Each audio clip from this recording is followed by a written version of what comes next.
आज की हमारी महाभारत की कहानी है। पांडवों के पास था कैसा चमत्कारी बर्तन जो मांगते ही देता था सब कुछ। ऐसा बर्तन उन्हें कहाँ से प्राप्त हुआ, जानने के लिए वीडियो को पूरा ज़रूर देखें और बाद में वीडियो के कहानी से जो सीख मिलती है उसको भी बताया जाता है। तो चलिए जानते हैं। अखंड सौभाग्यशाली अक्षय पात्र, पांडवों का चमत्कारी बर्तन। महाभारत में अनेक चमत्कारी वस्तुओं का उल्लेख मिलता है, जिसमें एक था अक्षय पात्र, एक ऐसा दिव्य बर्तन जो असीमित भोजन प्रदान कर सकता था।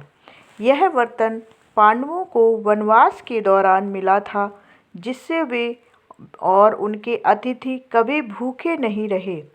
इस कहानी में हम विस्तार से जानेंगे कि यह अक्षय पात्र क्या था, यह पांडवों को कैसे प्राप्त हुआ, इसके चमत्कारी गुण तथा वनवास के दौरान इसकी क्या भूमिका रही।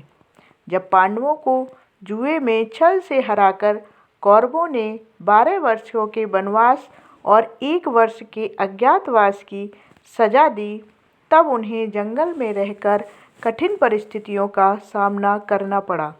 वनवास में भोजन की समस्या बड़ी थी, क्योंकि पांचों भाइयों के अलावा द्रौपदी, ब्राह्मणों, ऋषियों और अन्य अतिथियों को भी भरण पोषण करना था। इसी संकट को हल करने के लिए महर्षि वेदव्यास ने पांडवों की सहायता की। वे एक दिन पांडवों के पास आए और युधिष्ठिर से कहा कि उन्हें भगवान सूर्यदेव की उपासना करनी चाहिए। यदि वे प्रसन्न हो गए तो उनकी भोजन की समस्या हल हो जाएगी। युधिष्ठिर ने महर्षि वेदव्यास की सलाह मानी और घोर तपस्या करके सूर्यदेव को प्रसन्न किया। प्रसन्न होकर सूर्यदेव ने उन्हें अक्षय पात्र प्रदान किया। यह एक ऐसा दिव्य बर्तन था जिससे जब तक द्रौपदी भोजन ग्रहण नहीं कर लेती, तब तक इसमें असीमित भोजन उत्पन्न होता रहता था। इस प्रकार पांडवों को वनवास के दौरान कभी भोजन की चिंता नहीं करनी पड़ी। अक्षय पात्र का सबसे महत्वपूर्ण गुण यह था कि जब तक द्रौपदी भोजन ग्रहण नहीं कर लेती, तब तक इसमें से असीमित भोजन निकलता रहता था। पांडवों के साथ साथ उनके अतिथियों और वन में रहने वाले अन्य साधु संतों को भी इससे भोजन मिलता था। इस पात्र से हर प्रकार का भोजन निकल सकता था। भात, रोटियां, फल, साग, मिष्ठान और अन्य व्यंजन। यह पात्र मांग के अनुसार भोजन उत्पन्न करता था। अक्षय पात्र कोई साधारण बर्तन नहीं था, बल्कि इसमें सूर्यदेव की दिव्य शक्ति समाहित थी।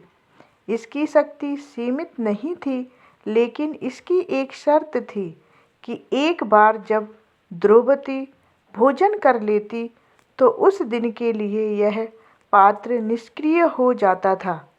प्राचीन भारत में अतिथि सत्कार की परंपरा बहुत महत्वपूर्ण थी। अक्षय पात्र की सहायता से पांडव अपने सभी अतिथियों की उचित आवभगत कर सकते थे। वनवास के दौरान पांडवों को अनेक कठिनाइयों का सामना करना पड़ा, लेकिन अक्षय पात्र के कारण भोजन की चिंता से वे मुक्त थे। वनों में कई ऋषि मुनि तपस्या करते थे और वे समय समय पर पांडवों से मिलने आते थे। अक्षय पात्र के कारण पांडव उनका सत्कार अच्छे से कर पाते थे। जब पांडवों ने अज्ञातवास में मत्स्य देश में रहकर अलग अलग रूप धारण किए, तब भी यह पात्र उनके लिए उपयोगी रहा। यद्यपि वे इसे खुलकर उपयोग नहीं कर सकते थे, फिर भी यह उनकी गुप्त सहायता करता रहा। अक्षय पात्र की प्रसिद्धि दूर दूर तक फैल गई थी। एक बार दुर्योधन ने सोचा कि वह इसका लाभ उठाकर पांडवों को मुसीबत में डाल सकता है। उसने ऋषि दुर्वासा को पांडवों के पास भेजा, जो अपने क्रोध के लिए प्रसिद्ध थे। ऋषि दुर्वासा अपने शिष्यों सहित पांडवों के पास पहुँचे और भोजन की इच्छा व्यक्त की। संयोगवश तब तक द्रौपदी भोजन ग्रहण कर चुकी थी, जिससे अक्षय पात्र निष्क्रिय हो गया था। द्रौपदी संकट में पड़ गई और भगवान श्री कृष्ण को पुकारा।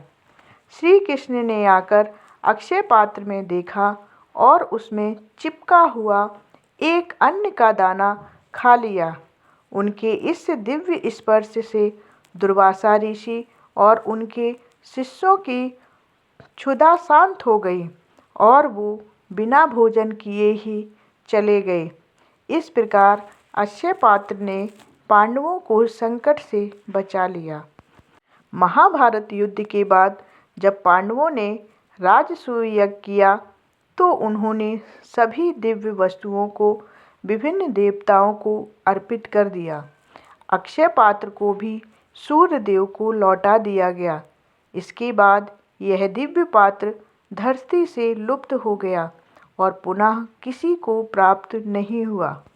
अक्षय पात्र सिर्फ एक चमत्कारी बर्तन नहीं था, बल्कि यह दान, सेवा और अन्नदान का प्रतीक भी है। आज के समय में अक्षय पात्र फाउंडेशन नामक एक संस्था इसी विचारधारा से प्रेरित होकर लाखों गरीब बच्चों को भोजन प्रदान कर रही है। अक्षय पात्र की कथा हमें सिखाती है कि ईश्वर की कृपा से असंभव भी संभव हो सकता है। कठिन परिस्थितियों में भी धैर्य और तपस्या से संकटों का हल मिल सकता है। दान और सेवा का महत्व सबसे अधिक होता है। महाभारत में वर्णित अक्षय पात्र केवल एक पौराणिक चमत्कारी बर्तन ही नहीं, बल्कि आत्मनिर्भरता, परोपकार और ईश्वरीय कृपा का भी प्रतीक है। यह पांडवों के लिए वनवास में भोजन का एक स्थायी स्रोत था, जिससे वे और उनके अतिथि कभी भूखे नहीं रहे। इसका महत्व केवल महाभारत तक सीमित नहीं है, बल्कि यह हमें आज भी प्रेरणा देता है कि हम भोजन की बर्बादी को रोकें और ज़रूरतमंदों की सहायता करें। इस प्रकार अक्षय पात्र की कथा हमें सिखाती है कि धैर्य, तपस्या और ईश्वरीय कृपा से हर संकट को पार किया जा सकता है। धन्यवाद।